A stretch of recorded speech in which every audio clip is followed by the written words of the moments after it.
Sri Aurobindo's Savitri, a legend and a symbol. Book 11, The Book of Everlasting Day.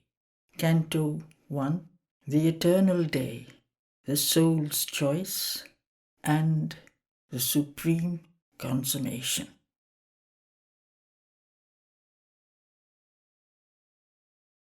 A marvelous sun looked down from ecstasy skies on worlds of deathless bliss, perfection's home, magical unfoldings of the eternal smile, capturing his secret heartbeats of delight.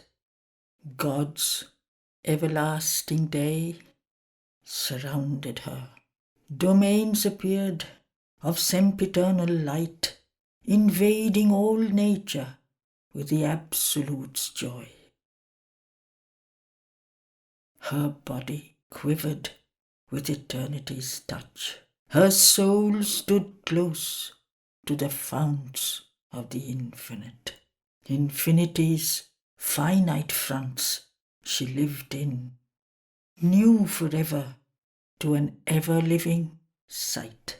Eternity multiplied its vast self-look, translating its endless mightiness and joy into delight. Souls playing with time could share in grandeurs ever newborn from the unknown depths, in powers that leaped immortal from unknown heights, in passionate heartbeats of an undying love, in scenes of a sweetness that can never fade. Immortal to the rapturous heart and eyes, in serene arches of translucent calm, from wonder's dream vasts, cloudless skies slid down an abyss of sapphire.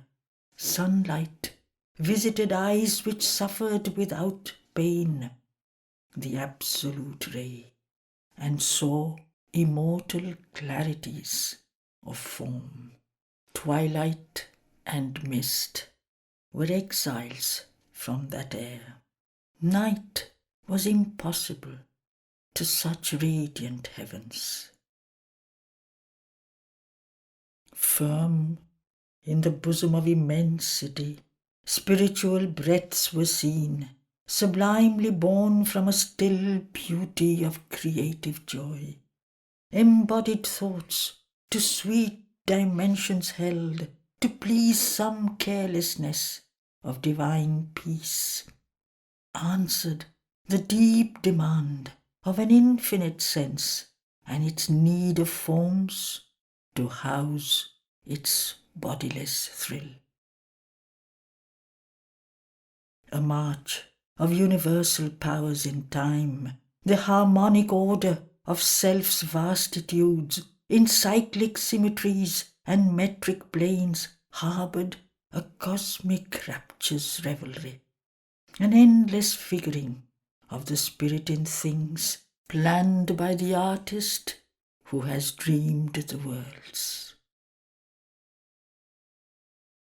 Of all the beauty and the marvel here, of all time's intricate variety, eternity was the substance and the source. Not from a plastic mist of matter made, they offered the suggestion of their depths and opened the great series of their powers. Arisen beneath a triple mystic heaven, the 7 immortal earths were seen, sublime, homes of the blessed, released from death and sleep, where grief can never come, nor any pang arriving from self lost and seeking worlds alter heaven nature's changeless quietude and mighty posture of eternal calm, its pose of ecstasy immutable. Plains lay that seemed the expanse of God's wide sleep, Thought's wings climbed up towards heaven's vast repose, lost in blue deeps of immortality. A changed earth nature felt the breath of peace. Air seemed an ocean of felicity, or the couch of the unknown spiritual rest, a vast quiescence swallowing up all sound into a voicelessness of utter bliss. Even matter brought a close spiritual touch, all thrilled with the immanence of one divine. The lowest of these earths was still a heaven, translating into the splendour of things divine the beauty and brightness of terrestrial scenes. Eternal mountains, ridge on gleaming ridge, whose lines were graved as on a sapphire plate, and etched the borders of heaven's lustrous noon, climbed like piled temple stairs, and from their heads of topless meditation heard below the approach of a blue pilgrim multitude, and listened to a great arriving voice of the wide travel hymn of timeless seas. A chanting crowd from mountain bosoms slipped past branches fragrant with a sigh of flowers, hurrying through sweetnesses with revel leaps, the murmurous rivers of felicity, divinely rippled, honey-voiced desires, mingling their sister eddies of delight. Then, widening to a pace of calm-lipped muse, down many glimmered estuaries of dream, went whispering into lakes of liquid peace. On a brink held of senseless ecstasy, and guarding an eternal poise of thought, sat sculptured souls, dreaming by rivers of sound in changeless attitudes of marble bliss. Around her lived the children of God's day in an unspeakable felicity, a happiness never lost, the immortal's ease, a glad eternity's blissful multitude. Around the deathless nations moved and spoke, souls of illuminous celestial joy, faces of stark beauty, limbs of the moulded ray, in cities cut like gems of conscious stone, and wonderful pastures, and on gleaming coasts bright forms were seen, eternity's luminous tribes. Above her rhythming godheads whirled the spheres, rapt mobile fixities, here blindly sought by the huge erring orbits of our stars. Ecstatic voices smote at hearing's chords. Each movement found a music all its own, songs thrilled of birds upon unfading boughs, the colours of whose plumage had been caught from the rainbow of imagination's wings. Immortal fragrance packed the quivering breeze. In groves that seemed moved bosoms and trembling depths, the million children of the undying spring bloomed, pure unnumbered stars of hued delight, nestling for shelter in their emerald sky. Fairy flower masses looked with laughing eyes. A dancing chaos, an iridescent sea, eternized to heaven's ever-wakeful sight the crowding petal glow of marvel's tints, which float across the curtained lids of dream. Immortal harmonies filled her listening ear. A great spontaneous utterance of the heights, on Titan wings of rhythmic grandeur borne, poured from some deep spiritual heart of sound, strains trembling with the secrets of the gods. A spirit wandered happily in the wind. A spirit brooded in the leaf and stone. The voices of thought-conscious instruments along a living verge of silence strayed, and from some deep, a wordless dung of things unfathomed, inexpressible, chantings rose, translating into a voice the unknown. A climber on the invisible stair of sound, music, not with these few and striving steps, aspired, that wander upon transient strings, but changed its ever-new, uncounted notes in a passion of unforeseeing discovery, and kept its old, unforgotten ecstasies a growing treasure in the mystic heart. A consciousness that yearned through every cry of unexplored attraction and desire. It found and searched again the unsatisfied deeps, hunting as if in some deep secret heart to find some lost or missed felicity. In those far lapsing symphonies, she could hear, breaking through enchantments of the ravished sense, the lyric voyage of a divine soul, mid spume and laughter, tempting with its brow the charm of innocent Circean isles. Adventures without danger beautiful, in lands where siren wonder sings its lures, from rhythmic rocks in ever-foaming seas. In the harmony of an original sight, delivered from our limiting ray of thought and the reluctance of our blinded hearts to embrace the Godhead in whatever guise, she saw all nature marvellous without fault. Invaded by beauty's universal revel, her being's fibre reached out, vibrating, and claimed deep union with its outer selves, and on the heart's chords, made pure to seize all tones, heaven's subtleties of touch, unwearying forced more vivid raptures than earth's life can bear. What would be suffering here was fiery bliss. All here but passionate hint and mystic shade, divined by the inner prophet who perceives the spirit of delight in sensuous things, turned to more sweetness than can now be dreamed.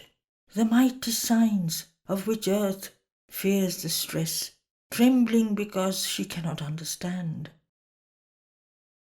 and must keep obscure in forms strange and sublime, were here the first lexicon of an infinite mind, translating the language of eternal bliss. Here rapture was a common incident, the lovelinesses of whose captured thrill our human pleasure is a fallen thread, lay symbol shapes, a careless ornament, sewn on the rich brocade of Godhead's dress.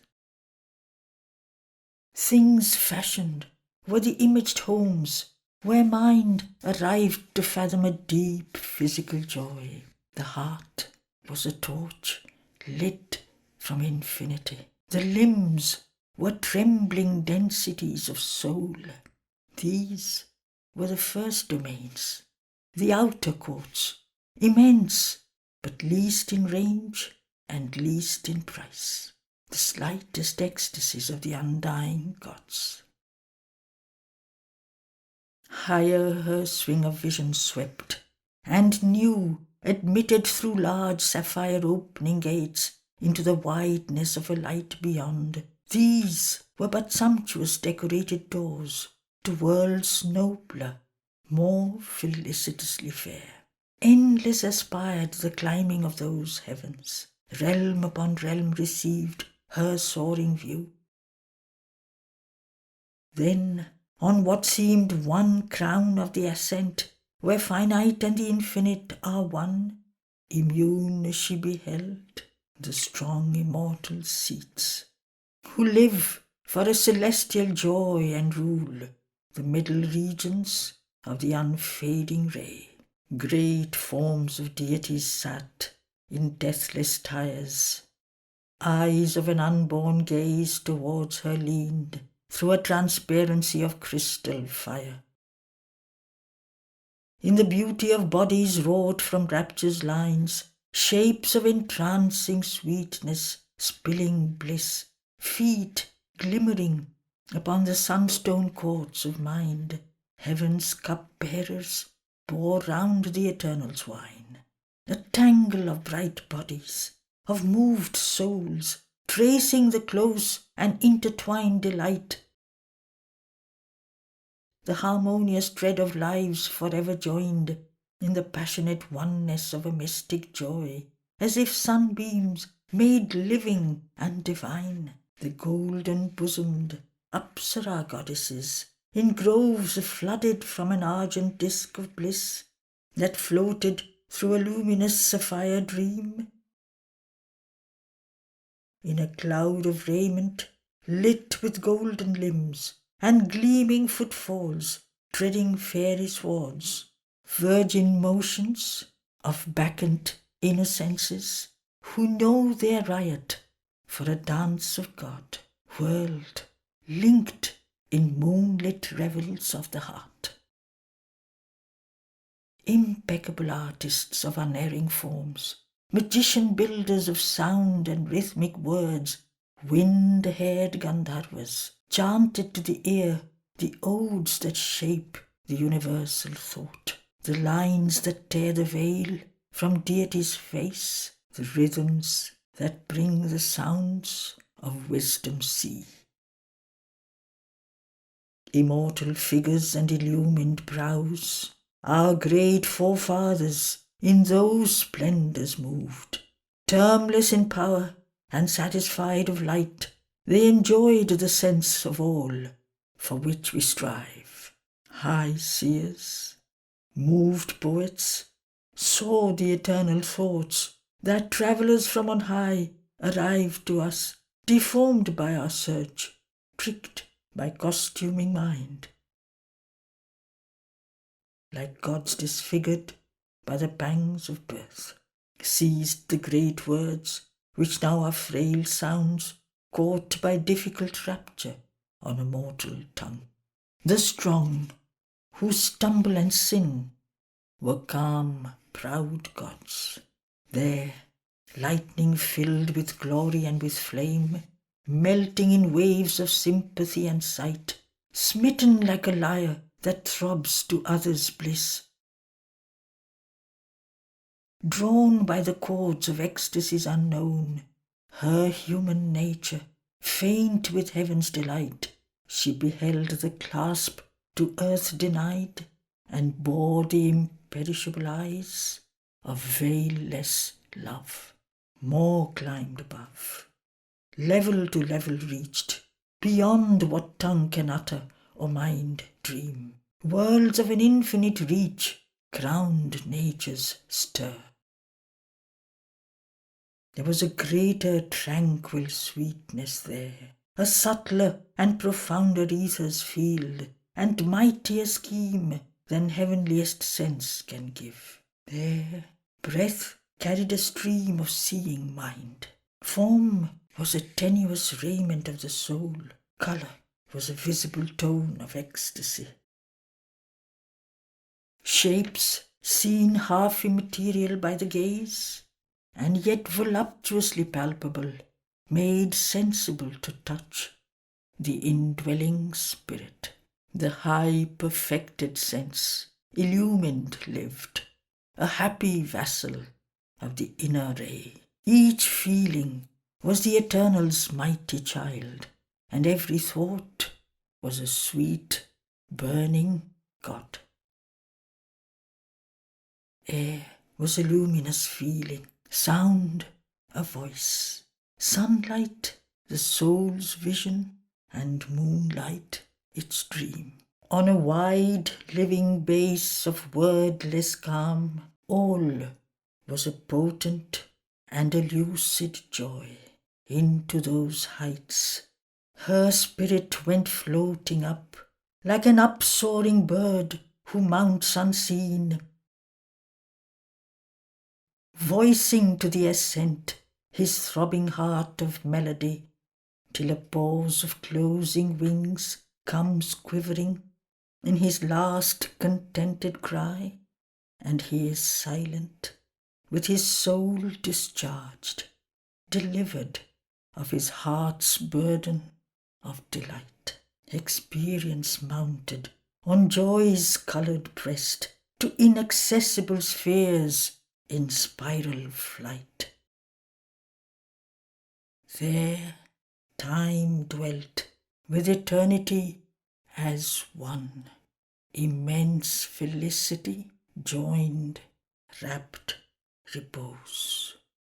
As one drowned in a sea of splendour and bliss, mute in the maze of these surprising worlds, turning, she saw their living knot and source, key to their charm and fount of their delight,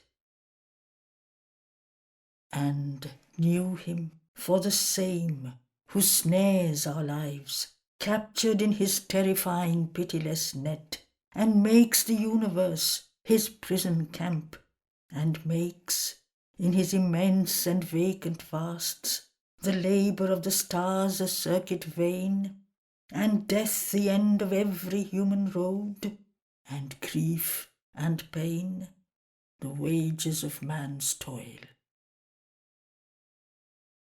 One whom her soul had faced as death and night, a sum of all sweetness, gathered into his limbs, and blinded her heart to the beauty of the suns. Transfigured was the formidable shape, his darkness and his sad destroying might abolishing forever, and disclosing the mystery of his high and violent deeds. A secret splendour rose, revealed to sight, where once the vast, embodied void had stood. Night, the dim mask, had grown a wonderful face. The vague infinity was slain, whose gloom had outlined from the terrible unknown the obscure, disastrous figure of a god. Fled was the error that arms the hands of grief, and lighted the ignorant gulf, whose hollow deeps had given to nothingness a dreadful voice. As when before the eye that wakes in sleep is opened the sombre binding of a book, illumined letterings are seen, which kept a golden blaze of thought inscribed within. A marvellous form responded to her gaze, whose sweetness justified life's blindest pain. All nature's struggle was its easy price. The universe and its agony seemed worthwhile, as if the choric calyx of a flower, aerial, visible on music's waves, a lotus of light-petalled ecstasy took shape out of the tremulous heart of things. There was no more the torment under the stars, the evil sheltered behind nature's mask. There was no more the dark pretence of hate, the cruel rictus on love's altered face. Hate was the grip of a dreadful amour's strife. A ruthless love, intent only to possess, has here replaced the sweet original God.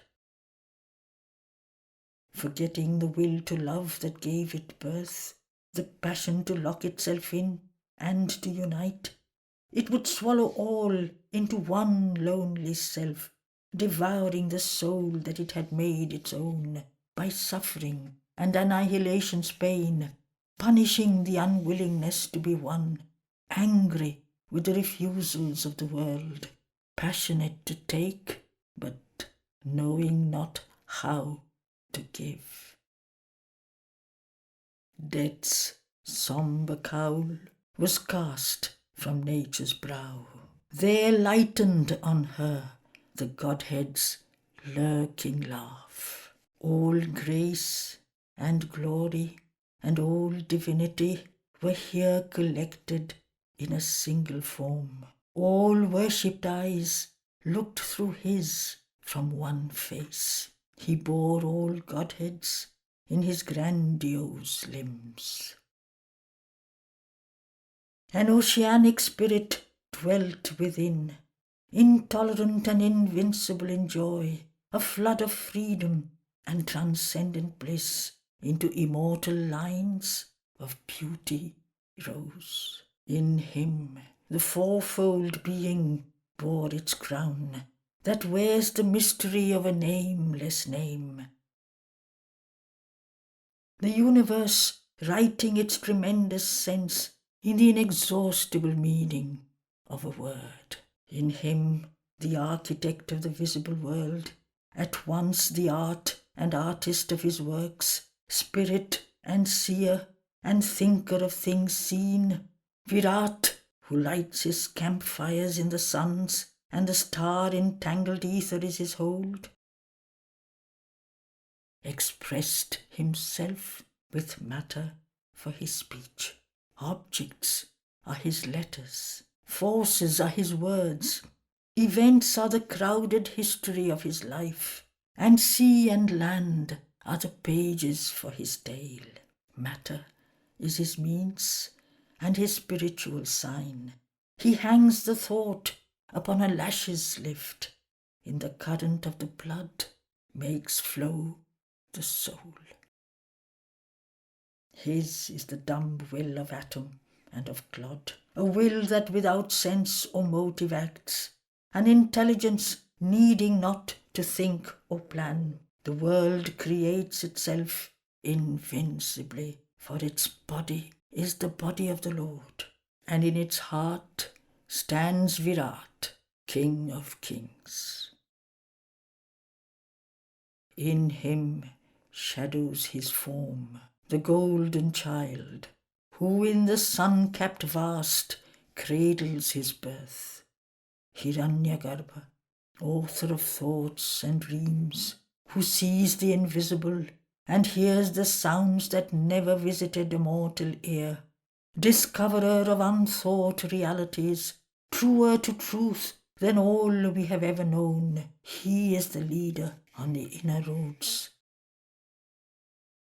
A seer, he has entered the forbidden realms, a magician with the omnipotent wand of thought. He builds the secret, uncreated worlds. Armed with the golden speech, the diamond eye, his is the vision and the prophecy.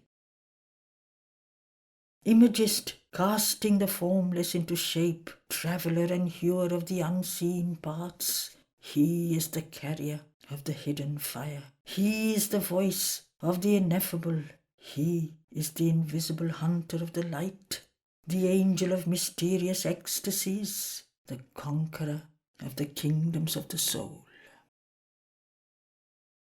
A third spirit stood behind their hidden cause, a mass of superconscience closed in light, creator of things in his all-knowing sleep. All from his stillness came as grows a tree. He is our seed and core, our head and base. All light is but a flash from his closed eyes. And all wise truth is mystic in his heart. The omniscient ray is shut behind his lids. He is the wisdom that comes not by thought. His wordless silence brings the immortal word. He sleeps in the atom and the burning star. He sleeps in man and God and beast and stone. Because he is there, the inconscient does its work. Because he is there, the world forgets to die. He is the centre of the circle of God. He, the circumference of nature's run. His slumber is an almightiness in things. Awake, he is the eternal and supreme. Above was the brooding bliss of the infinite, its omniscient and omnipotent repose, its immobile silence, absolute and alone. All powers were woven in countless concords here. The bliss that made the world in his body lived. Love and delight were the head of the sweet form. In the alluring meshes of their snare recaptured, the proud blissful members held all joys, outrunners of the panting heart, and fugitive from life's outstripped desire. Whatever vision has escaped the eye, whatever happiness comes in dream and trance, the nectar spilled by love with trembling hands, the joy the cup of nature cannot hold, had crowded to the beauty of his face, were waiting in the honey of his laugh. Things hidden by the silence of the hours, the ideas that find no voice on living lips, the soul's pregnant meeting with infinity, had come to birth in him and taken fire. The secret whisper of the flower and star revealed its meaning in his fathomless look, his lips curved, eloquent like a rose of dawn. His smile, that played with the wonder of the mind and stayed in the heart when it had left his mouth, glimmered with the radiance of the morning star, gemming the wide discovery of heaven. His gaze was the regard of eternity. The spirit of its sweet and calm intent was a wise home of gladness, and divulged the light of the ages in the mirth of the hours. A son of wisdom in a miracled grove, in the orchestral largeness of his mind, all contrary seekings their close kinship knew. Rich-hearted, wonderful, to each other met in the mutual marvelling of their myriad notes, and dwelt like brothers of one family who had found their common and mysterious home. As from the harp of some ecstatic god there springs a harmony of lyric bliss, striving to leave no heavenly joy unsung, such was the life in that embodied light. He seemed the wideness of a boundless sky. He seemed the passion of a sorrowless earth. He seemed the burning of a world-wide sun. Two looked upon each other, soul saw soul. Then, like an anthem, from the heart's lucent cave a voice soared up, whose magic sound could turn the poignant weeping of the earth to sobs of rapture, and her cry to spirit song.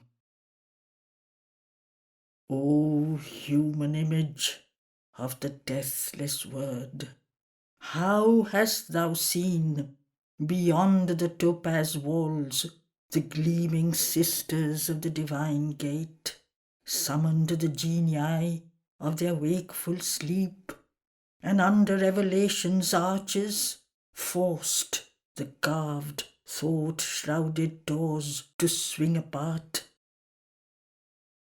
unlocked the avenues of spiritual sight, and taught the entries of a heavenlier state to thy rapt soul that bore the golden key. In thee the secret sight man's blindness missed has opened its view past time, my chariot course, and death, my tunnel, which I drive through life to reach my unseen distances of bliss. I am the hushed surge of the jealous gods, pursuing my wisdom's vast mysterious work, seized in the thousand meeting ways of heaven. I am the beauty of the unveiled ray, drawing through the deep roads of the infinite night, the unconquerable pilgrim soul of earth, beneath the flaring torches of the stars. I am the inviolable ecstasy. They who have looked on me shall grieve no more. The eyes that live in night shall see my form. On the pale shores of foaming steely straits that flow beneath a grey tormented sky, two powers from one original ecstasy born pace near, but parted in the life of man. One leans to earth, the other yearns to the skies. Heaven in its rapture dreams of perfect earth. Earth in its sorrow dreams of perfect heaven. The two longing to join, yet walk apart, idly divided by their vain conceits. They are kept from their oneness by enchanted fears, sundered mysteriously by miles of thought. They gaze across the silent gulfs of sleep, or side by side, reclined upon my vasts, like bride and bridegroom, magically divorced, they wake to yearn, but never can they clasp, while thinly flickering hesitates uncrossed between the lovers on their nuptial couch the shadowy eidolon of a sword. But when the phantom flame edge fails undone, then nevermore can space or time divide the lover from the loved. Space shall draw back her great translucent curtain. Time shall be the quivering of the spirit's endless bliss. Attend that moment of celestial fate. Meanwhile, you too shall serve the dual law, which only now the scouts of vision glimpse, who, pressing through the forest of their thoughts, have found the narrow bridges of the gods.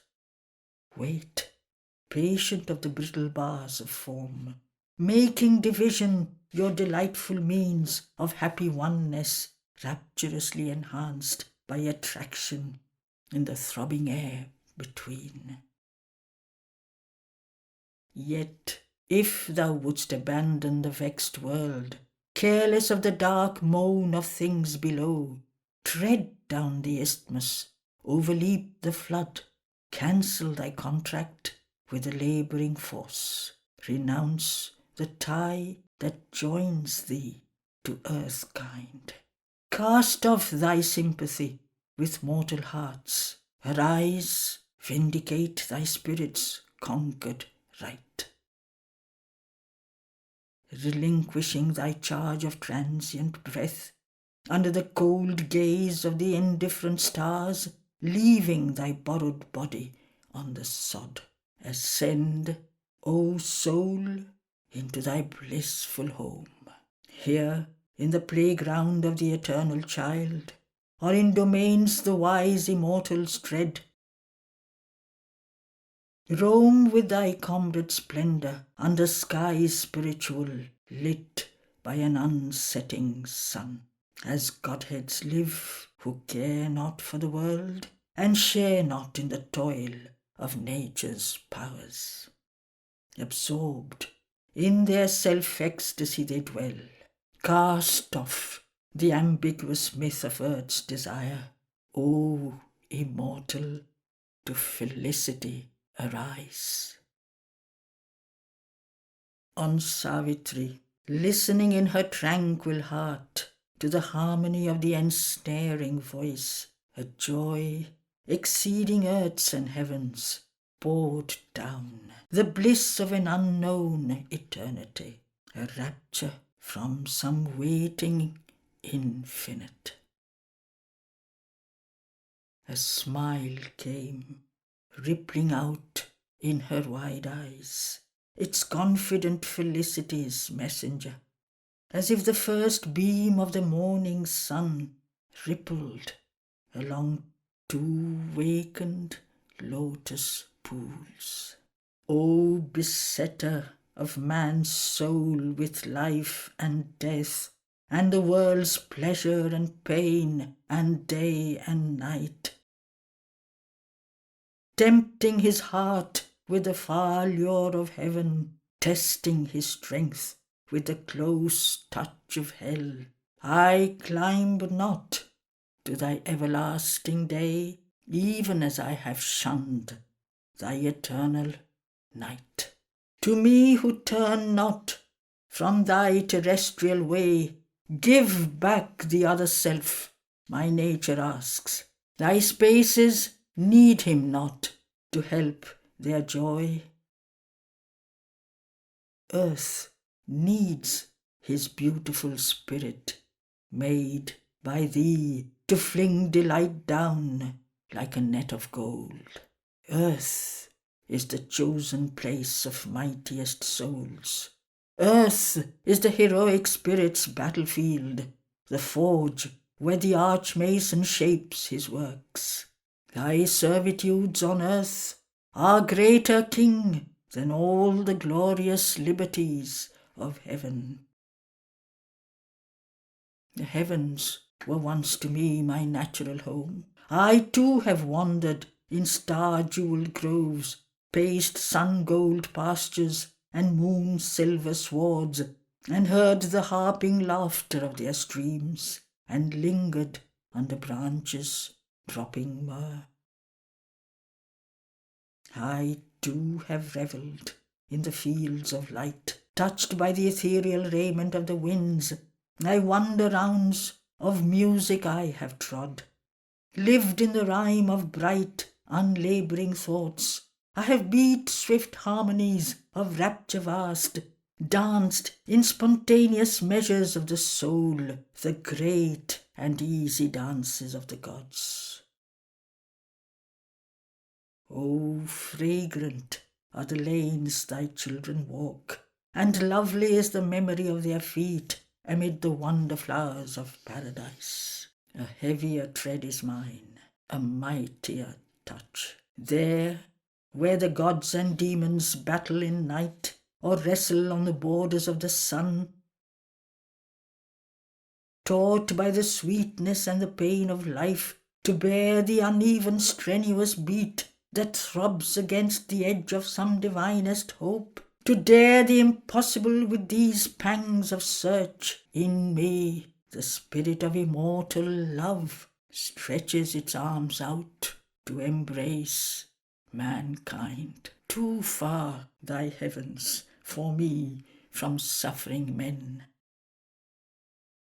Imperfect is the joy not shared by all. Oh, to spread forth, oh, to encircle and seize more hearts, till love in us has filled thy world. O life, the life beneath the wheeling stars, for victory in the tournament with death, for bending of the fierce and difficult bow, for flashing of the splendid sword of God. O thou who soundst the trumpet in the lists, part not the handle, from the untried steel. Take not the warrior with his blow unstruck. Are there not still a million fights to wage? O King Smith, clang on still, thy toil begun, weld us to one in thy strong smithy of life. Thy fine curved jewelled hilt call Savitri, thy blade's exultant smile name Satyavan. Fashion to beauty, point us through the world. Break not the lyre before the song is found. Are there not still unnumbered chants to weave? O subtle-souled musician of the years, play out what thou hast fluted on my stops. Arise from the strain, their first wild plain divined, and that discover which is yet unsung. I know that I can lift man's soul to God. I know that he can bring the immortal down. Our will labours, permitted by thy will, and without thee an empty roar of storm. A senseless whirlwind is the Titan's force, and without thee a snare, the strength of gods. Let not the inconscient gulf swallow man's race, that through earth's ignorance struggles towards thy light. O Thunderer, with the lightnings of the soul, give not to darkness and to death thy son. Achieve thy wisdom's hidden firm decree, and the mandate of thy secret world-wide love. Her words failed, lost in thought's immensities, which seized them at the limits of their cry and hid their meaning in the distances that stirred to more than ever speech has won from the unthinkable, end of all our thought, and the ineffable, from whom all words come. Then, with a smile august as noonday heavens, the Godhead of the vision wonderful, how shall earth nature and man's nature rise to the celestial levels, yet earth abide? Heaven and earth towards each other gaze across a gulf that few can cross, none touch. Arriving through a vague ethereal mist, out of which all things form that move in space, the shore that all can see but never reach. Heaven's light visits sometimes the mind of earth. Its thoughts burn in her sky like lonely stars. In her heart there move celestial seekings, soft and beautiful like fluttering wings of birds. Visions of joy that she can never win traverse the fading mirror of her dreams. Faint seeds of light and bliss bear sorrowful flowers.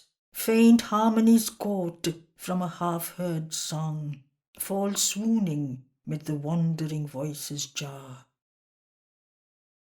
Foam from the tossing luminous seas, where dwells the beautiful and far delight of gods. Raptures unknown, a miracled happiness, thrill her and pass half-shaped to mind and sense. Above her little finite steps, she feels, careless of knot or pause, worlds which weave out a strange perfection beyond law and rule.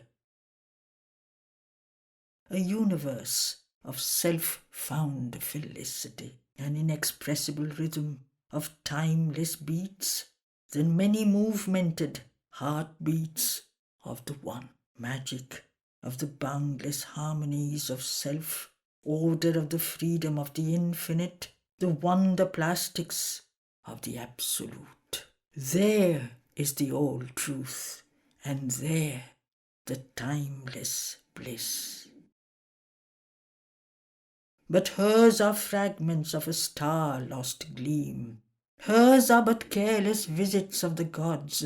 They are a light that fails, a word soon hushed, and nothing they mean can stay for long on earth. There are high glimpses, not the lasting sight. A few can climb to an unperishing sun, or live on the edges of the mystic moon, and channel to earth's mind the wizard ray. The heroes and the demigods are few, to whom the close immortal voices speak, and to their acts the heavenly clan are near. Few are the silences in which truth is heard, unveiling the timeless utterance in her deeps. Few are the splendid moments of the seers. Heaven's call is rare, rarer the heart that heeds.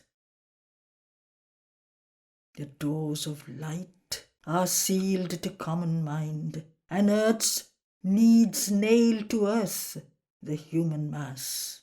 Only in an uplifting hour of stress men answer to the touch of greater things, or raised by some strong hand to breathe heaven air, they slide back to the mud from which they climbed. In the mud of which they are made, whose law they know, they joy in safe return to a friendly base. And though something in them weeps for glory lost and greatness murdered, they accept their fall. To be the common man, they think the best. To live as others live is their delight. For most are built on nature's early plan, and owe small debt to a superior plane. The human average is their level pitch, a thinking animal's material range. In the long, ever-mounting hierarchy, in the stark economy of cosmic life, each creature to its appointed task and place is bound by his nature's form, his spirit's force. If this were easily disturbed, it would break the settled balance of created things.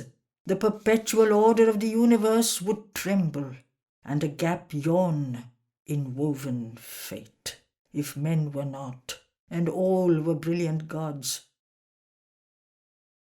the mediating stair would then be lost, by which the spirit, awake in matter, winds, accepting the circuits of the middle way, by heavy toil and slow aeonic steps, reaching the bright miraculous fringe of God into the glory of the oversoul. My will, my call is there in men and things. But the inconscient lies at the world's grey back, and draws to its breast of night and death and sleep, imprisoned in its dark and dumb abyss, a little consciousness it lets escape, but, jealous of the growing light, holds back close to the obscure edges of its cave, as if a fond ignorant mother kept her child tied to her apron strings of nescience. The inconscient could not read without man's mind. The mystery of the world its sleep has made. Man is its key to unlock a conscious door, but still it holds him dangled in its grasp. It draws its giant circle round his thoughts. It shuts his heart to the supernal light. A high and dazzling limit shines above, a black and blinding border rules below. His mind is closed between two firmaments.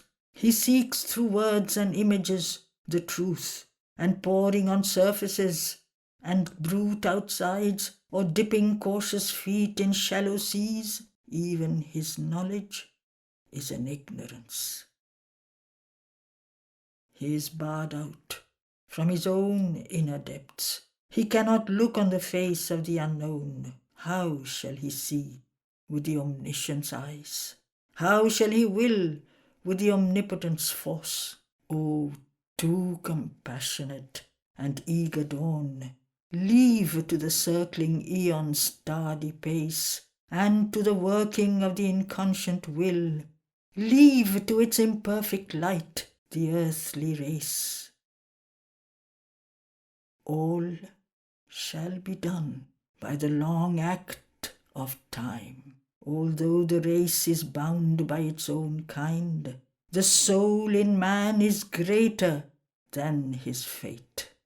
Above the wash and surge of time and space, disengaging from the cosmic commonalty, by which all life is kin in grief and joy,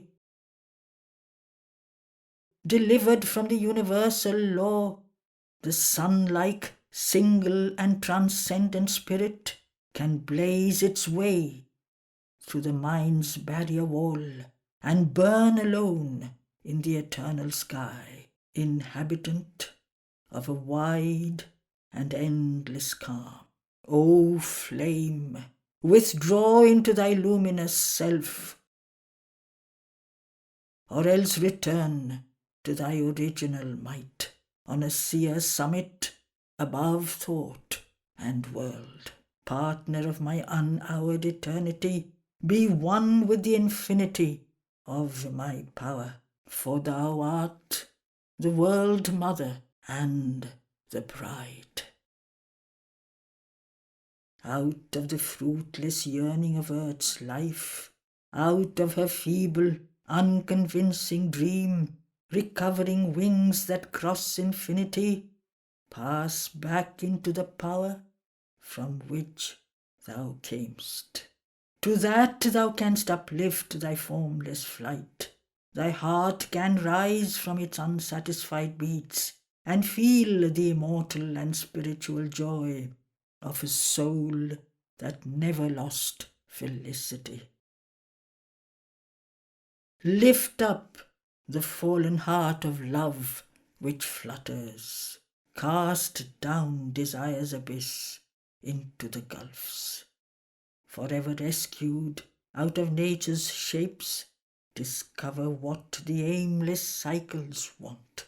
There, intertwined with all thy life has meant, here vainly sought in a terrestrial form, break into eternity thy mortal mould, melt, lightning, into thy invisible flame. Clasp, ocean, deep into thyself, thy wave, happy forever in the embosoming surge. Grow one with the still passion of the depths, then shalt thou know the lover and the loved.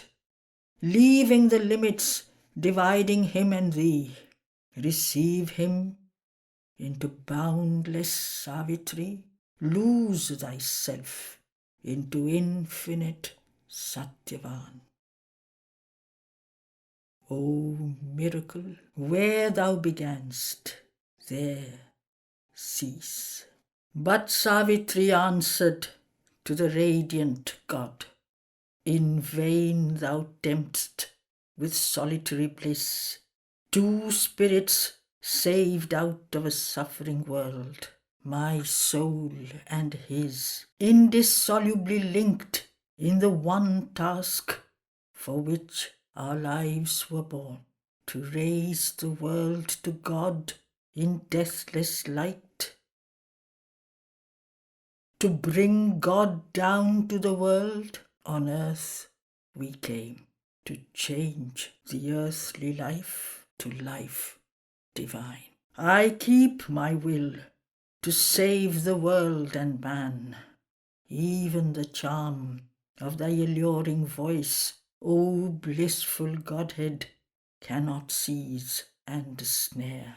I sacrifice not earth to happier worlds. because there dwelt the Eternal's vast idea, and his dynamic will in men and things. So only could the enormous scene begin. Whence came this profitless wilderness of stars, this mighty barren wheeling of the suns? Who made the soul of futile life in time, planted a purpose and a hope in the heart, set nature to a huge and meaningless task, or planned her million aeoned efforts waste? What force condemned to birth and death and tears these conscious creatures crawling on the globe? If earth can look up to the light of heaven and hear an answer to her lonely cry, not vain their meeting, nor heaven's touch a snare. If thou and I are true, the world is true. Although thou hide thyself behind thy works, to be is not a senseless paradox. Since God has made earth, earth must make in her God. What hides within her breast, she must reveal. I claim thee for the world that thou hast made. If man lives bound by his humanity, if he is tied forever to his pain, let a greater being then arise from man, the superhuman with the eternal mate, and the immortal shine through earthly forms. Else were creation vain, and this great world a nothing that in time's moments seems to be. But I have seen through the insentient mask, I have felt a secret spirit stir in things carrying the body of the growing God. It looks through veiling forms at veilless truth. It pushes back the curtain of the gods. It climbs towards its own eternity. But the God answered to the woman's heart, O living power of the incarnate Word, all that the Spirit has dreamed, thou canst create. Thou art the force by which I made the worlds. Thou art my vision and my will and voice. But knowledge too is thine. The world plan thou knowest, and the tardy process of the pace of time. In the impetuous drive of thy heart to flame, in thy passion to deliver man and earth, indignant at the impediments of time, and the slow evolution's sluggard steps, lead not the spirit in an ignorant world to dare too soon the adventure of the light. Pushing the bound and slumbering God in man, awakened mid the ineffable silences, into endless vistas of the unknown and unseen, across the last confines of the limiting mind and the superconscious perilous borderline, into the danger of the infinite. But if thou wilt not wait for time and God, do then thy work and force thy will on fate. As I have taken from thee my load of night, and taken from thee my twilight's doubts and dreams, so now I take my light of utter day.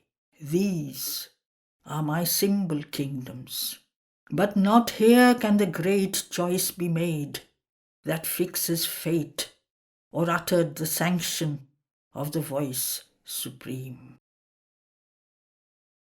Arise upon a ladder of greater worlds, to the infinity where no world can be, but not in the wide air where a greater life uplifts its mystery and its miracle, and not on the luminous peaks of summit mind, or in the hold where subtle matter's spirit hides in its light of shimmering secrecies, can there be heard the Eternal's firm command that joins the head of destiny to its base. These only are the mediating links, not theirs is the originating sight, nor the fulfilling act or last support that bears perpetually the cosmic pile. Two are the powers that hold the ends of time. Spirit foresees, matter unfolds its thought. The dumb executor of God's decrees, omitting no iota and no dot, agent unquestioning, inconscient, stark, evolving inevitably a charged content, intention of his force in time and space, in animate beings and inanimate things. Immutably it fulfills its ordered task. It cancels not a tittle of things done. Unswerving from the oracular command, it alters not the steps of the unseen. If thou must indeed deliver man and earth on the spiritual heights, look down on life, discover the truth of God and man and world. Then do thy task, knowing and seeing all. Ascend, O soul, into thy timeless self. Choose destiny's curve and stamp thy will on time. He ended, and upon the falling sound a power went forth that shook the founded spheres and loosed the stakes that hold the tents of form.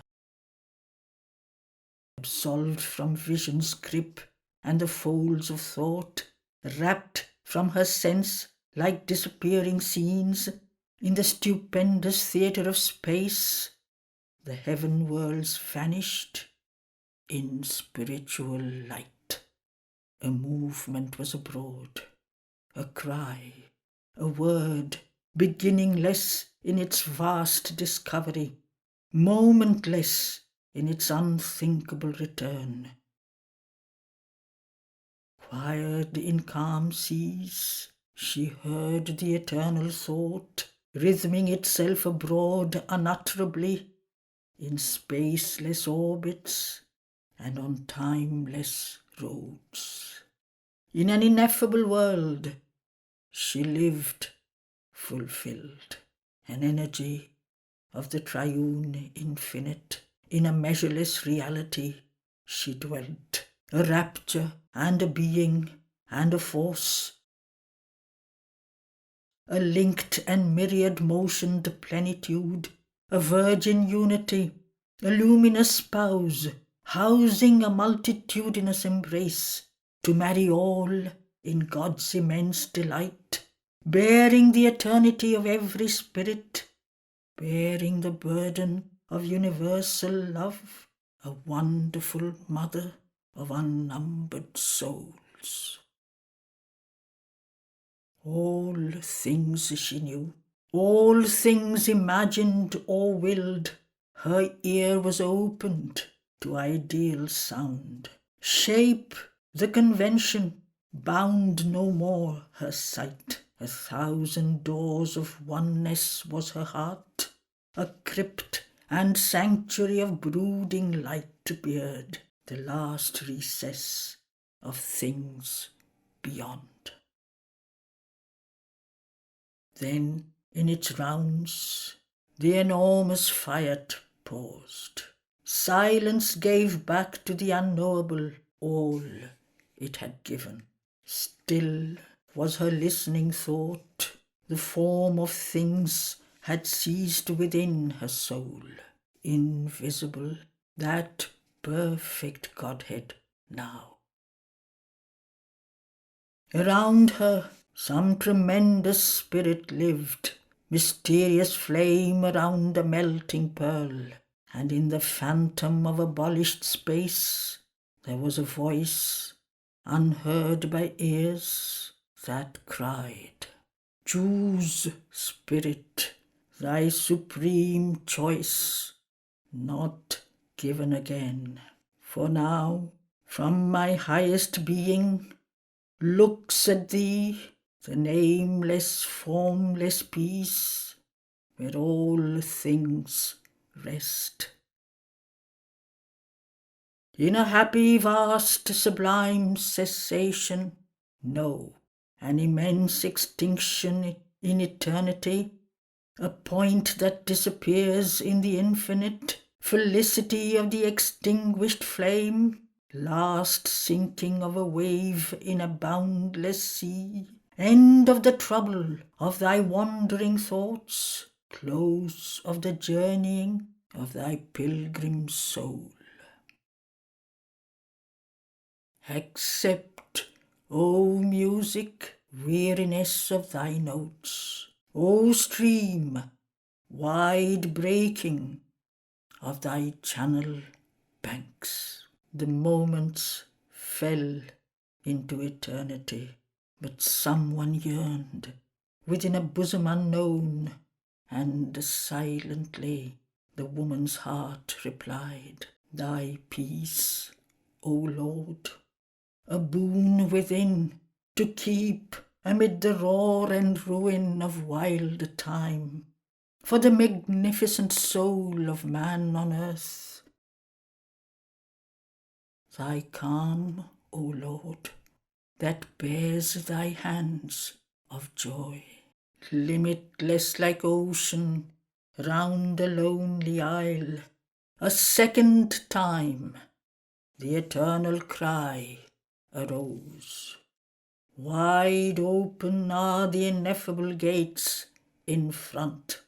My spirit leans down to break the knot of earth, amorous of oneness, without thought or sign, to cast down wall and fence, to strip heaven bare. See, with the large eye of infinity, unweave the stars, and into silence pass. In an immense and world-destroying pause, she heard a million creatures cry to her. Through the tremendous stillness of her thoughts, immeasurably, the woman's nature spoke. Thy oneness, Lord, in many approaching hearts, my sweet infinity of thy numberless souls. Mightily retreating like a sea in ebb, a third time swelled the great admonishing call. I spread abroad the refuge of my wings. Out of its incommunicable deeps, my power looks forth of mightiest splendour, stilled into its majesty of sleep, withdrawn above the dreadful whirlings of the world. A sob of things was answer to the voice, and passionately the woman's heart replied, Thy energy, Lord, to seize on woman and man, to take all things and creatures in their grief, and gather them into a mother's arms, solemn and distant like a seraph's lyre. A last great time the warning sound was heard.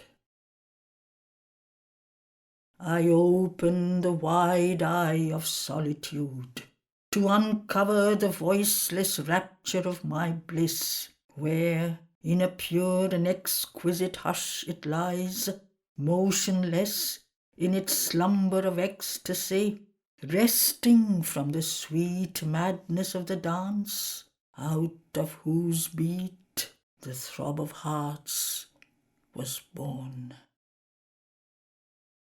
Breaking the silence with appeal and cry, a hymn of adoration tireless climbed, a music beat of winged uniting souls.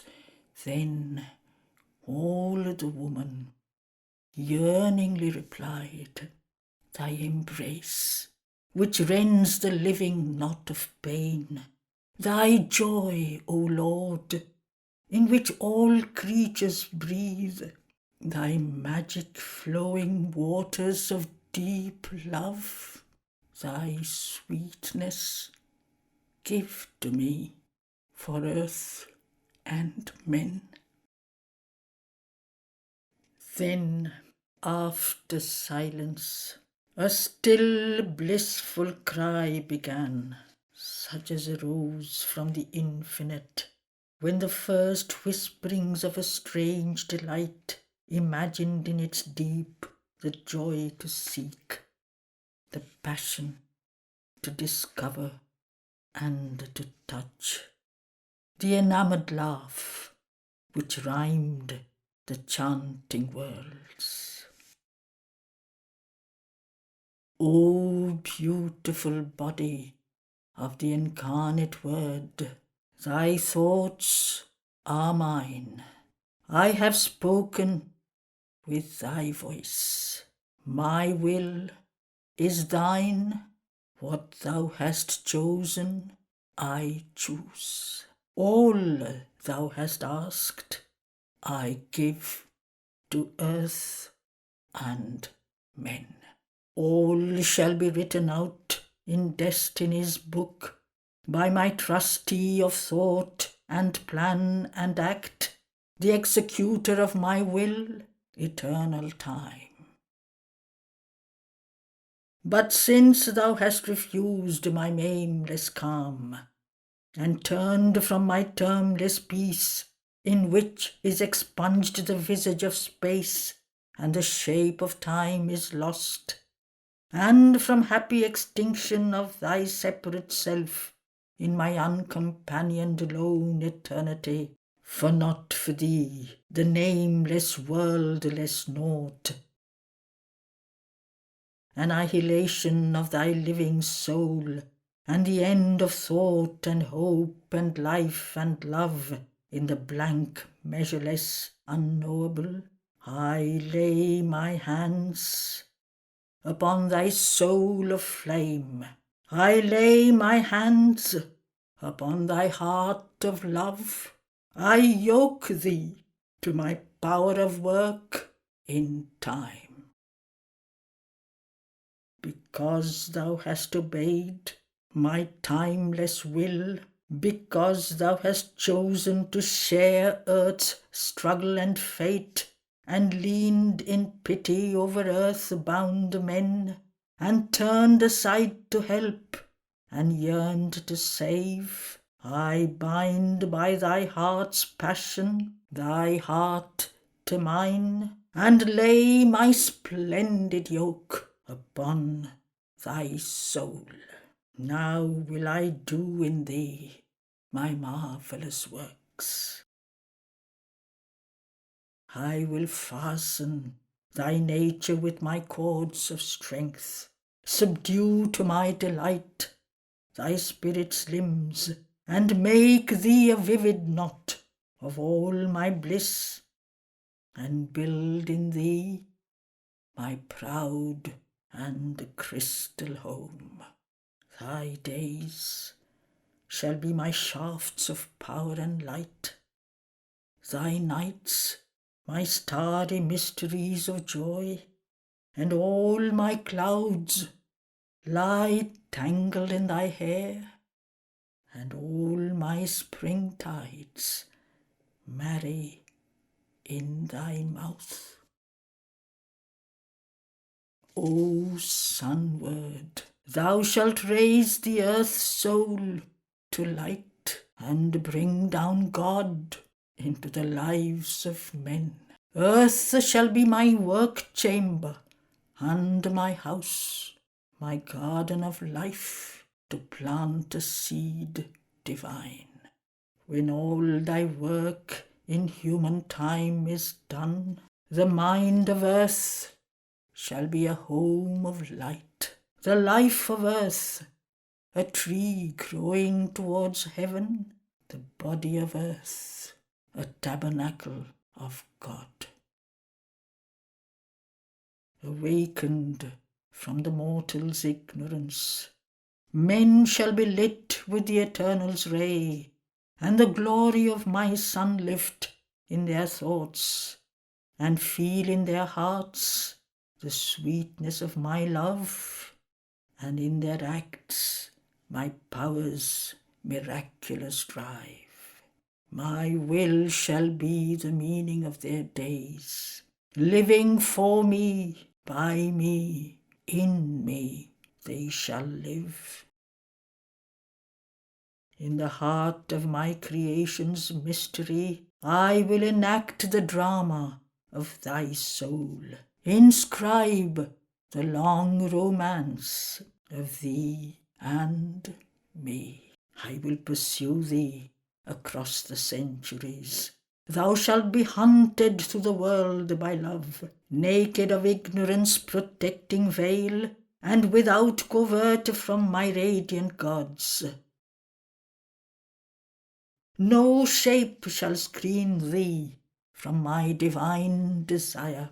Nowhere shalt thou escape my living eyes.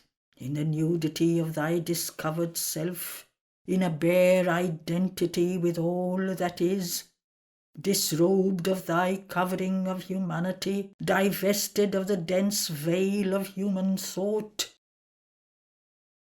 made one with every mind and body and heart, made one with all nature and with self and God, summing in thy single soul, my mystic world, I will possess in thee, my universe, the universe, find all I am in thee. Thou shalt bear all things, that all things may change. Thou shalt fill all with my splendour and my bliss. Thou shalt meet all with thy transmuting soul. Assailed by my infinitudes above, and quivering in immensities below, pursued by me through my mind's wall less vast, oceanic with the surges of my life, a swimmer lost between two leaping seas, by my outer pains and inner sweetnesses, finding my joy in my opposite mysteries, thou shalt respond to me from every nerve.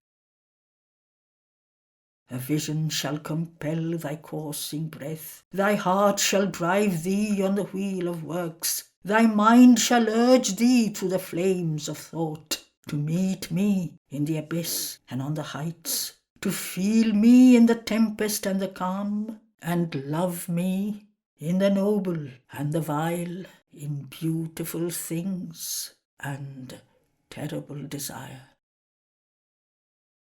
The pains of hell shall be to thee my kiss. The flowers of heaven persuade thee with my touch. My fiercest masks shall my attractions bring. Music shall find thee in the voice of swords. Beauty pursue thee through the core of flame. Thou shalt know me in the rolling of the spheres, and cross me in the atoms of the whirl. The wheeling forces of my universe shall cry to thee the summons of my name. Delight shall drop down from my nectarous moon. My fragrance seize thee in the jasmine snare. My eye shall look upon thee from the sun. Mirror of nature's secret spirit made, thou shalt reflect my hidden heart of joy. Thou shalt drink down my sweetness unalloyed in my pure lotus cup of starry brim. My dreadful hands, laid on thy bosom, shall force thy being, bathed in fiercest longing's streams. Thou shalt discover the one and quivering note, and cry, the harp of all my melodies, and roll my foaming wave in seas of love. Even my disaster's clutch shall be to thee the ordeal of my rapture's contrary shape. In pain's self shall smile on thee my secret face. Thou shalt bear my ruthless beauty unabridged, amid the world's intolerable wrongs, trampled by the violent misdeeds of time. Cry out to the ecstasy of my rapture's touch. All beings shall be to thy life my emissaries, drawn to me on the bosom of thy friend, compelled to meet me in thy enemy's eyes. My creatures shall demand me from thy heart. Thou shalt not shrink from any brother's soul. Thou shalt be attracted helplessly to all. Men seeing thee shall feel my hands of joy. In sorrow's pangs feel steps of the world's delight. Their life experience its tumultuous shock in the mutual craving of two opposites. Hearts touched by thy love shall answer to my call. Discover the ancient music of the spheres in the revealing accents of thy voice, and nearer draw to me, because thou art. Enamoured of thy spirit's loveliness, they shall embrace my body in thy soul. Hear in thy life the beauty of my laugh, know the thrilled bliss with which I made the worlds. All that thou hast shall be for others' bliss. All that thou art shall to my hands belong. I will pour delight from thee as from a jar. I will whirl thee as my chariot through the ways. I will use thee as my sword and as my lyre. I will play on thee my minstrelsies of thought.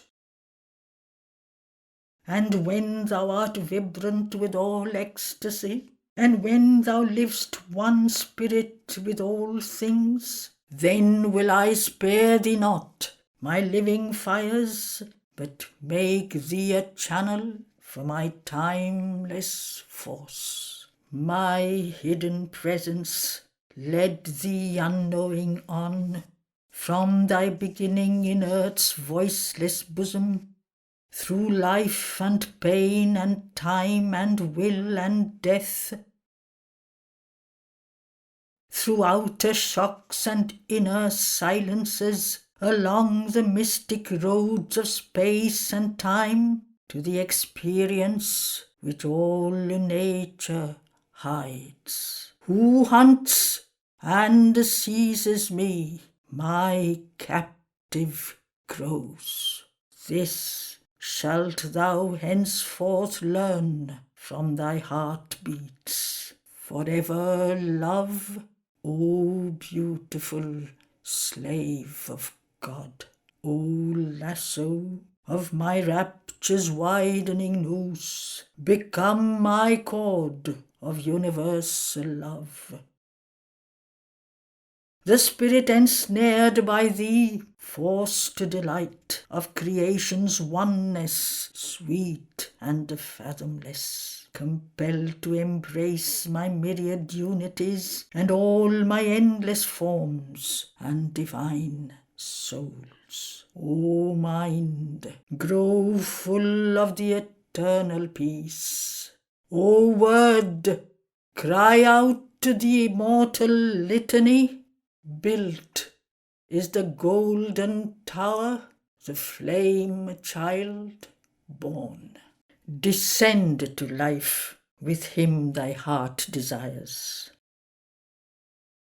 O Satyavan, O luminous Savitri, I sent you forth of old beneath the stars, a dual power of God in an ignorant world, in a hedged creation, shut from limitless self, bringing down God to the insentient globe, lifting earth beings to immortality.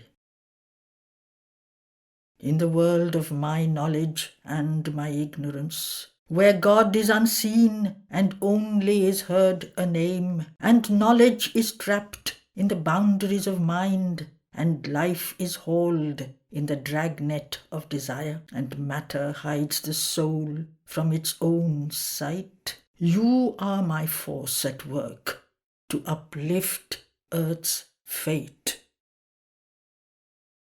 Myself that moves up the immense incline between the extremes of the spirit's night and day. He is my soul that climbs from nescient night through life and mind and supernature's vast to the supernal light of timelessness, and my eternity hid in moving time, and my boundlessness cut by the curve of space. It climbs to the greatness it has left behind, and to the beauty and joy from which it fell, to the closeness and sweetness of all things divine, to light without bounds and life illimitable, taste of the depths of the ineffable's bliss, touch of the immortal and the infinite. He is my soul that gropes out of the beast to reach humanity's heights of lucent thought and the vicinity of truths sublime. He is the Godhead growing in human lives and in the body of earth beings' forms. He is the soul of man climbing to God in nature's surge out of earth's ignorance. O Savitri, thou art my spirit's power, the revealing voice of my immortal word, the face of truth upon the roads of time, pointing to the souls of men, the roots to God, while the dim light from the veiled spirit's peak falls upon matters stark in conscient sleep, as if a pale moonbeam on a dense glade, and mind in a half-light moves amid half-truths, and the human heart knows only human love, and life is a stumbling and imperfect force, and the body counts out its precarious days. You shall be born into man's dubious hours, in forms that hide the soul's divinity, and show through veils of the earth's doubting air my glory, breaking as through clouds a sun, or burning like a rare and inward fire, and with my nameless influence fill men's lives. Yet shall they look up as to peaks of God, and feel God like a circumambient air, and rest on God as an emotionless base. Yet shall their glow on mind like a horned moon, the spirit's crescent splendour in pale skies, and light man's life upon his Godward road. But more there is concealed in God's beyond, that shall one day reveal its hidden face. Now mind is all, and its uncertain ray. Mind is the leader of the body and life. Mind, the thought-driven chariot of the soul, carrying the luminous wanderer in the night to vistas of a far uncertain dawn, to the end of the spirit's fathomless desire, to its dream of absolute truth and utter bliss. There are greater destinies mind cannot surmise. Fixed on the summit of the evolving path, the traveller now treads in the ignorance, unaware of his next step, not knowing his goal. Mind is not all his tireless climb can reach. There is a fire on the apex of the worlds. There is a house of the Eternal's light. There is an infinite truth, an absolute power. The Spirit's mightiness shall cast off its mask. Its greatness shall be felt, shaping the world's course. It shall be seen in its own veilless beams, a star rising from the inconscious night, a sun climbing to supernature's peak. Abandoning the dubious middle way, a few shall glimpse the miraculous origin, and some shall feel in you the secret force, and they shall turn to meet a nameless tread, adventurers into a mightier day. Ascending out of the limiting breadths of mind, they shall discover the world's huge design, and step into the truth, the right, the vast. You shall reveal to them the hidden eternities, the breath of infinitudes not yet revealed, some rapture of the bliss that made the world, some rush of the force of God's omnipotence, some beam of the omniscient mystery. But when the hour of the divine draws near, the mighty Mother shall take birth in time, and God be born into the human clay in forms made ready by your human lives. Then shall the truth supreme be given to men. There is a being beyond the being of mind, an immeasurable cast into many forms, a miracle of the multitudinous one. There is a consciousness mind cannot touch, its speech cannot utter, nor its thought reveal. It has no home on earth, no centre in man, yet is the source of all things thought and done, the fount of the creation and its works. It is the origin of all truth here, the sun-orb of mind's fragmentary days, infinity's heaven that spills the rain of God.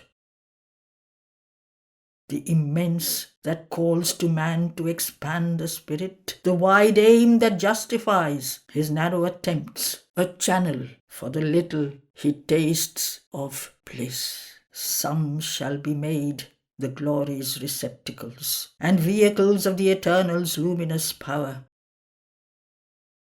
These are the high forerunners, the heads of time, the great deliverers of earth-bound mind, the high transfigurers of human clay, the firstborn of a new supernal race. The incarnate dual power shall open God's door, eternal supermind, touch earthly time. The Superman shall wake in mortal man and manifest the hidden demigod, or grow into the God-light and God-force, revealing the secret deity in the cave. Then shall the earth be touched by the Supreme. His bright unveiled transcendence shall illumine the mind and heart and force the life and act to interpret his inexpressible mystery in a heavenly alphabet of divinity's signs. His living cosmic spirit shall enring, annulling the decree of death and pain, erasing the formulas of the ignorance with the deep meaning of beauty and life's hid sense. The being ready for immortality, his regard crossing infinity's mystic waves, bring back to nature her early joy to live, the metered heartbeats of a lost delight, the cry of a forgotten ecstasy, the dance of the first world-creating bliss. The immanent shall be the witness God, watching on his many-petalled lotus throne, his actionless being and his silent might, ruling earth nature by eternity's law. A thinker waking the inconscious world, an immobile centre of many infinitudes, in his 1,000-pillared temple by time's sea. Then shall the embodied being live as one, who is a thought, a will of the divine, a mask or robe of his divinity, an instrument and partner of his force, a point or line drawn in the infinite, a manifest of the imperishable. The supermind shall be his nature's fount. The Eternal's truth shall mould his thoughts and acts. The Eternal's truth shall be his light and guide. All then shall change. A magic order come, overtopping this mechanical universe. A mightier race shall inhabit the mortal's world, on nature's luminous tops, on the spirit's ground. The Superman shall reign as king of life, make earth almost the mate and peer of heaven, and lead towards God and truth man's ignorant heart, and lift towards Godhead his mortality. A power released from circumscribing bounds, its height pushed up beyond death's hungry reach. Life's tops shall flame with the immortal's thoughts. Light shall invade the darkness of its base. Then, in the process of evolving time, all shall be drawn into a single plan. A divine harmony shall be earth's law. Beauty and joy remold her way to live. Even the body shall remember God. Nature shall draw back from mortality, and spirit's fires shall guide the earth's blind force. Knowledge shall bring into the aspirant thought a high proximity to truth and God. The supermind shall claim the world for light, and thrill with love of God the enamoured heart, and place light's crown on nature's lifted head, and found light's reign on her unshaking base. A greater truth than earth's shall roof in earth, and shed its sunlight on the roads of mind. A power infallible shall lead the thought, a seeing presence govern life and act. In earthly hearts kindle the immortal's fire. A soul shall wake in the inconscious house. The mind shall be God-vision's tabernacle, the body intuition's instrument, and life a channel for God's visible power. All earth shall be the spirit's manifest home, hidden no more by the body and the life, hidden no more by the mind's ignorance. An unerring hand shall shape event and act. The spirit's eyes shall look through nature's eyes. The spirit's force shall occupy nature's force. This world shall be God's visible garden house. The earth shall be a field and camp of God. Man shall forget consent to mortality and his embodied frail impermanence. This universe shall unseal its occult sense. Creation's process change its antique front. An ignorant evolution's hierarchy release the wisdom chained below its base. The spirit shall be the master of his world, lurking no more in form's obscurity, and nature shall reverse her action's rule. The outward world disclose the truth it veils. All things shall manifest the covert God. All shall reveal the spirit's light and might, and move to its destiny of felicity. Even should a hostile force cling to its reign and claim its right's perpetual sovereignty, and man refuse his high spiritual fate, yet shall the secret truth in things prevail, for in the march of all fulfilling time, the hour must come of the transcendent's will. All turns and winds towards his predestined ends, in nature's fixed inevitable course, decreed since the beginning of the worlds, in the deep essence of created things. Even there shall come, as a high crown of all, the end of death, the death of ignorance. But first, high truth must set her feet on earth, and man aspire to the eternal's light, and all his members feel the Spirit's touch, and all his life obey an inner force. This too shall be, for a new life shall come, a body of the superconscious truth, a native field of supernature's mights. It shall make earth's nescient ground truth's colony, make even the ignorance a transparent robe, through which shall shine the brilliant limbs of truth. And truth shall be a sun on nature's head, and truth shall be the guide of nature's steps, and truth shall gaze out of her nether deeps. When Superman is born as nature's king, his presence shall transfigure matter's world. He shall light up truth's fire in nature's night. He shall lay upon the earth truth's greater law. Man too shall turn towards the Spirit's call.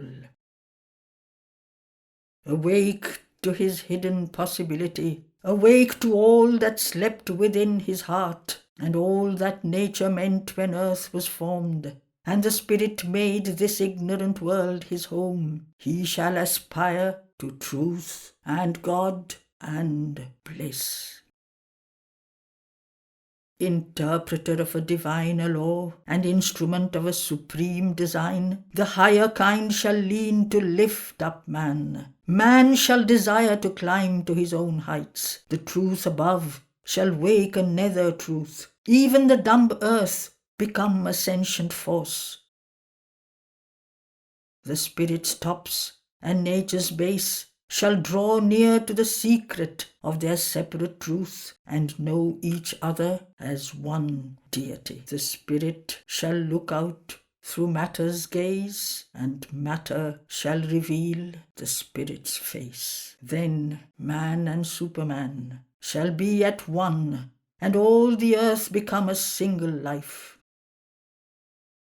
Even the multitude shall hear the voice and turn to commune with the Spirit within, and strive to obey the high spiritual law. This earth shall stir with impulses sublime, humanity awake to deepest self, nature the hidden Godhead recognize.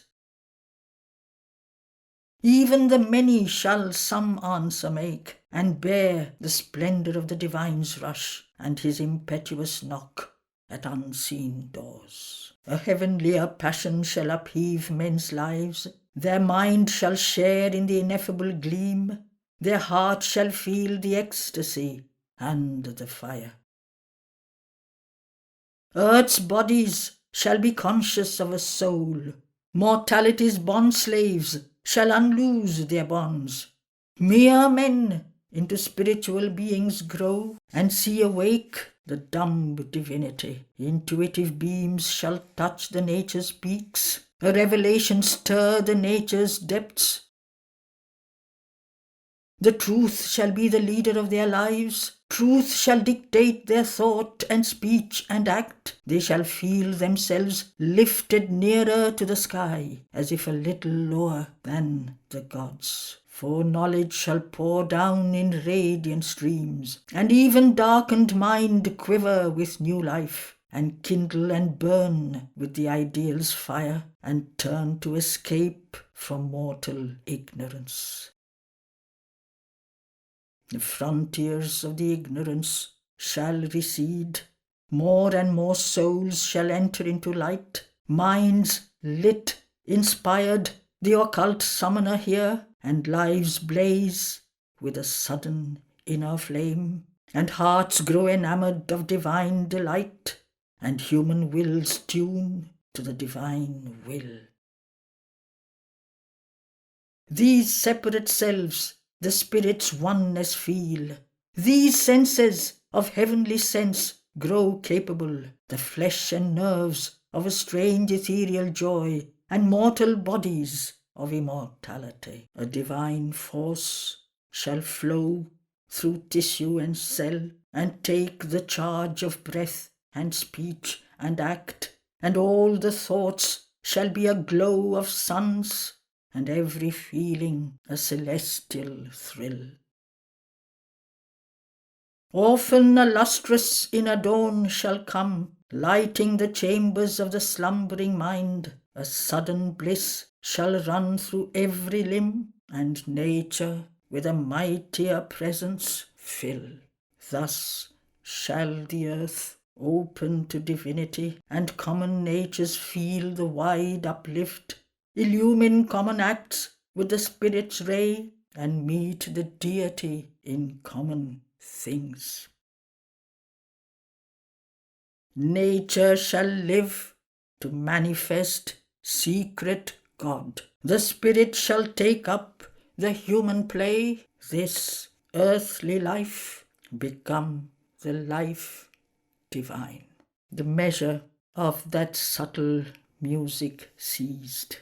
Down with a hurried, swimming, floating lapse, through unseen worlds and bottomless spaces forced, sank like a star the soul of Savitri.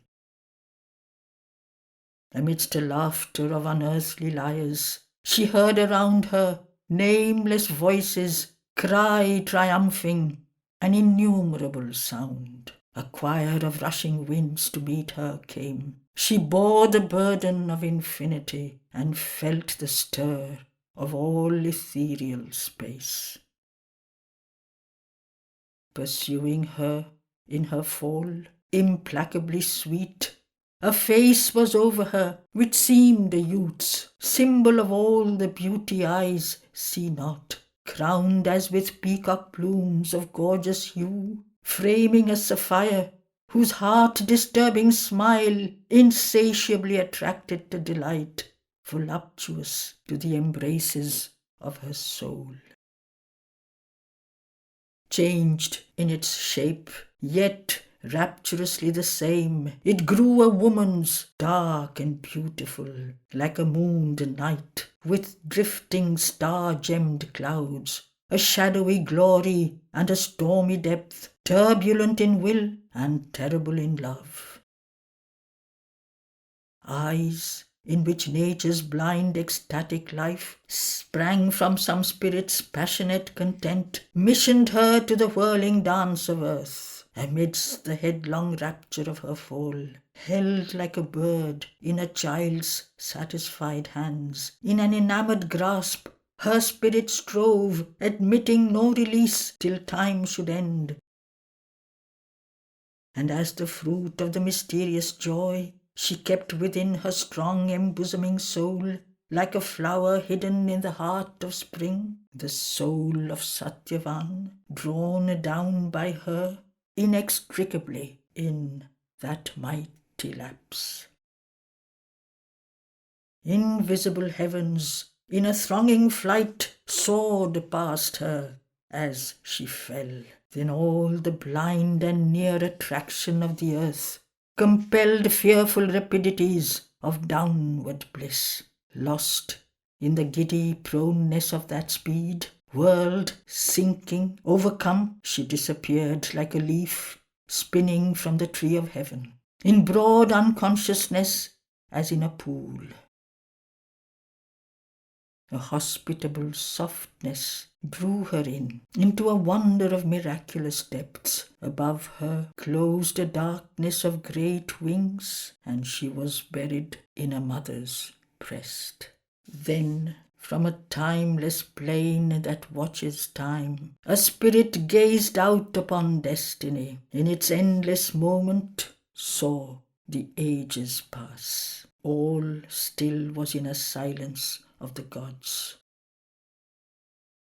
The prophet moment covered limitless space, and cast into the heart of hurrying time a diamond light of the eternal's peace, a crimson seed of God's felicity, A glance from the gaze fell of undying love. A wonderful face looked out with deathless eyes. A hand was seen drawing the golden bars that guard the imperishable secrecies.